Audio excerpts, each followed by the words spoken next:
பள்ளிவாசல் ஆம்பளைக்கு தான், பொம்பளைக்கு இல்ல என்கிறது எப்படி வந்தது? ஒரு ஆதாரம் காட்டையலமா இதுக்கு? இப்படி செய்யுங்கள் என்று ரசூல் ஸல்லல்லாஹு அலைஹி வஸல்லம் ஆணையிடாமல் எப்படி நீங்கள் பள்ளிவாசலை இழுத்து ஒரு சாரார விரட்டி அடிச்சீங்க? போட்டுட்டு சிந்திச்சு பார்க்க வேண்டும்.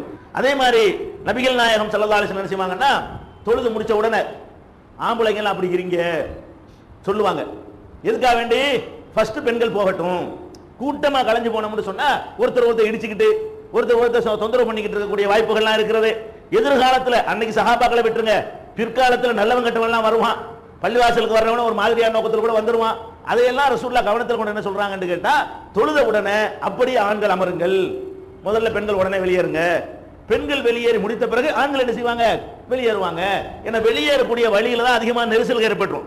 விசாலமான தெருவுக்குள்ள போயிட்டா நெருக்கடிகள் நெரிசல்களுக்கு வேலை இல்லை. அப்ப அந்த வெளியே போற வரைக்கும் யாருக்கு ஃபர்ஸ்ட் முன்னுரிமை? பெண்களுக்கு என்று ரசூல் ஸல்லல்லாஹு அலைஹி வஸல்லம் சொல்லுவாங்க. பெண்கள் வெளியேற வரைக்கும் ஆண்கள் அப்படி உட்கார்ந்து இருப்பாங்க.